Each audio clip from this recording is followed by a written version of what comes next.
ഈശോ മിശിഹായിൽ ഏറ്റവും സ്നേഹിക്കപ്പെടുന്ന പ്രിയമുള്ള സഹോദരി സഹോദരന്മാരെ, 50 നോമ്പിന്റെ 38-ാം ദിനത്തിലേക്ക് നാം പ്രവേശിക്കുക.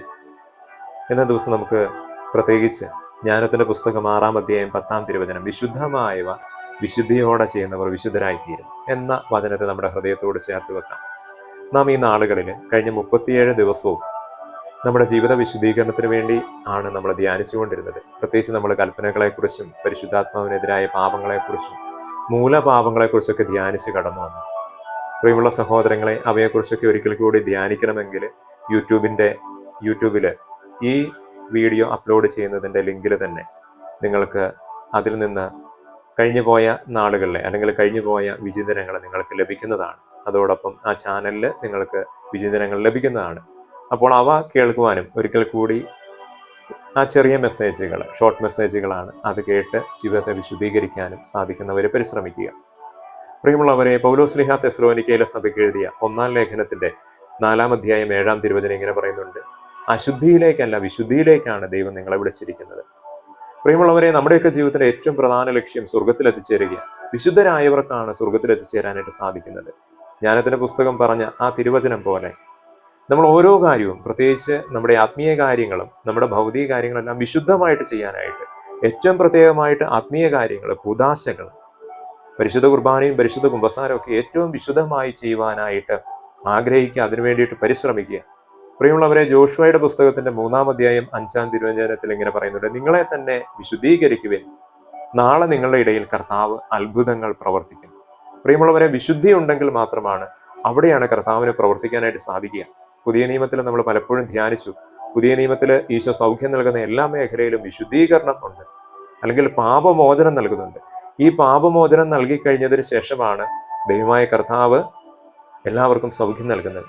നമ്മുടെ ജീവിതത്തിൽ ഇങ്ങനെ പലപ്പോഴും അടഞ്ഞു കിടക്കുന്ന മേഖലകൾ, രോഗത്തിന്റെ മേഖലകൾ, അതേപോലെ സാമ്പത്തിക പ്രതിസന്ധികൾ, കടക്കെണികൾ, അതേപോലെ പഠന മേഖലയിലെ ബുദ്ധിമുട്ടുകൾ, ഇങ്ങനെ പല മേഖലകളും ഉണ്ടാവും. അവയെല്ലാം ഇങ്ങനെ അടഞ്ഞു കിടക്കുന്ന അല്ലെങ്കിൽ കെട്ടപ്പെട്ട അവസ്ഥയിലൂടെ കടന്നു പോകുമ്പോൾ, പ്രിയമുള്ളവരെ, ഈ മേഖലയിൽ പ്രത്യേകിച്ച് ഈ നോമ്പ് കാലഘട്ടത്തിൽ വിശുദ്ധീകരണം ആഗ്രഹിക്കുക. നമ്മുടെ ജീവിതം വിശുദ്ധീകരിച്ച് നമ്മുടെ മനസ്സിനെയും ആത്മാവിനെയും നവീകരിച്ച് ഒരു പുതിയ സൃഷ്ടിയാവുക എന്നതാണ് പരമപ്രധാനം എന്ന് തിരുവചനം പറയുമ്പോൾ, ഒരു പുതിയ സൃഷ്ടിയാവാനായിട്ട് പരിശ്രമിക്കുക. നമ്മുടെ പഴയ മനുഷ്യനെ അവന്റെ ചെയ്തികളോടുകൂടി, അവന്റെ പ്രവൃത്തികളോടുകൂടി നിഷ്കാസനം ചെയ്തുകൊണ്ട് അല്ലെങ്കിൽ ഉപേക്ഷിച്ചുകൊണ്ട് പുതിയൊരു മനുഷ്യനായിട്ട് തീരുക. നമ്മുടെയൊക്കെ ജീവിതത്തിൽ പല മേഖലകളും മാറ്റിവെക്കാൻ കഴിയുന്നില്ലെങ്കിൽ, ചിലപ്പോൾ ദേഷ്യത്തിൻ്റെതാവാം, വെറുപ്പിൻ്റെതാവാം, കുറ്റം പറയുന്ന മേഖലയാവാം, അല്ലെങ്കിൽ അഹങ്കാരത്തിൻ്റെ, അസൂയയുടെ മേഖലയാകാം, അതേപോലെ മറ്റ് പല ജഡത്തിൻ്റെ മേഖലയിലുള്ള ആസക്തികളാവാം, സമ്പത്തിനോടുള്ള ആസക്തിയാവാം, ഭക്ഷണത്തോടുള്ള ആസക്തിയാവാം, മീഡിയയോടുള്ള ആസക്തിയാവാം. ഇങ്ങനെ പല മേഖലകളുണ്ട്. ഇങ്ങനെയുള്ള ചില അഡിക്ഷൻസ് നമ്മുടെ ജീവിതത്തിൽ ഇങ്ങനെ നമ്മൾ വസ്ത്രം ധരിക്കുന്നത് പോലെ ഇങ്ങനെ ഇരിക്കുകയാണ്. അത് മാറ്റിവെക്കാനായിട്ട് പറ്റുന്നില്ല. അവയൊക്കെ ഒന്ന് ഉരിഞ്ഞു മാറ്റി പുതിയൊരു മനുഷ്യനായിട്ട് ഈശോയോട് ചേർന്നിരിക്കാനായിട്ട് ആഗ്രഹിക്കുക. കാരണം പൗലോസ്ലീഹ തെസ്സലോനിക്കയിലെ സഭയ്ക്ക് എഴുതിയ ലേഖനത്തിന്റെ 1-ാം ലേഖനത്തിന്റെ 4-7 തന്നെയാണ്. കാരണം അശുദ്ധിയിലേക്കല്ല വിശുദ്ധിയിലേക്കാണ് ദൈവം നമ്മെ വിളിച്ചിരിക്കുന്നത്.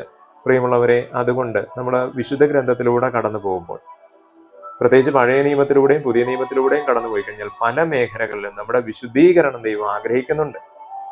അപ്പൊ ഈ നാളുകളിൽ കഴിഞ്ഞ ദിവസങ്ങളിലെ മെസ്സേജുകളൊക്കെ ഒന്ന് കേട്ടിട്ട്, പ്രത്യേകിച്ച് ഒരിക്കൽ കൂടി നമ്മുടെ ശരീരത്തെയും നമ്മുടെ മനസ്സിനെയും ആത്മാവിനെയും ഒന്ന് വിശുദ്ധീകരിക്കാൻ ഒരു നല്ല കുമ്പസാരം നടത്തി, പ്രത്യേകിച്ച് പെസഹാ തിരുനാളിന് വേണ്ടി ഒരുങ്ങുമ്പോൾ ഏറ്റവും വിശുദ്ധമായിട്ട് നമ്മുടെ ഭവനങ്ങളിൽ അർപ്പിക്കുന്ന വിശുദ്ധ ബലിയാണെന്നുള്ള ആ ഒരു ബോധ്യത്തോടുകൂടി, ഉറപ്പോടുകൂടി തന്നെ ഏറ്റവും വിശുദ്ധമായിട്ട്, പാപരഹിതമായിട്ട് ദൈവമായ കർത്താവ് ഊനമറ്റ കുഞ്ഞാടായി, കുറവുകളില്ലാത്ത കുഞ്ഞാടായാണ് ബലിയർപ്പിക്കപ്പെട്ടത്. പഴയ നിയമത്തിൽ ദൈവമായ കർത്താവ് പറയുമ്പോൾ ബലിയർപ്പിക്കുന്ന ബലിവസ്തു ഊനമറ്റതായിരിക്കണം, അല്ലെങ്കിൽ കുഞ്ഞാട് ഊനമറ്റതായിരിക്കണം, കുറവുകളോ പോരായ്മകളോ ഒന്നും ഉള്ള കുഞ്ഞാടാവരുത് എന്ന് ദൈവമായ കർത്താവ് പറയുന്നുണ്ട്. എന്ന് പറയുന്നത് പോലെ നമ്മൾ അർപ്പിക്കുന്ന ബലി അല്ലെങ്കിൽ പെസഹ എന്ന് പറയുന്നത് ഒരിക്കലും ഒരു കുറവുകളുള്ളതാകരുത്. കുറവുകളില്ലാത്ത ഏറ്റവും വിശുദ്ധമായിട്ടുള്ള ഒരു പെസഹ ആചരിക്കുവാനായിട്ട് നമുക്കൊരുങ്ങാം. അതുകൊണ്ട് കർത്താവ് നമ്മെ വിശുദ്ധിയിലേക്ക് വിളിച്ചിരിക്കുന്നു. അശുദ്ധിയിലേക്ക് പോകാതെ വിശുദ്ധരായി തീരാം. ഏറ്റവും വിശുദ്ധമായിട്ട് ഈ പെസഹാ തിരുനാളിൽ ഈശോയോട് ചേർന്നിരിക്കാൻ, നമ്മുടെ പൊന്നു തമ്പുരാനോട് ചേർന്നിരിക്കാനായിട്ട് നമുക്ക് പരിശ്രമിക്കാം. നല്ല ഈശോ നമ്മെ എല്ലാവരെയും സമൃദ്ധമായിട്ട് അനുഗ്രഹിക്കട്ടെ. ആമേൻ.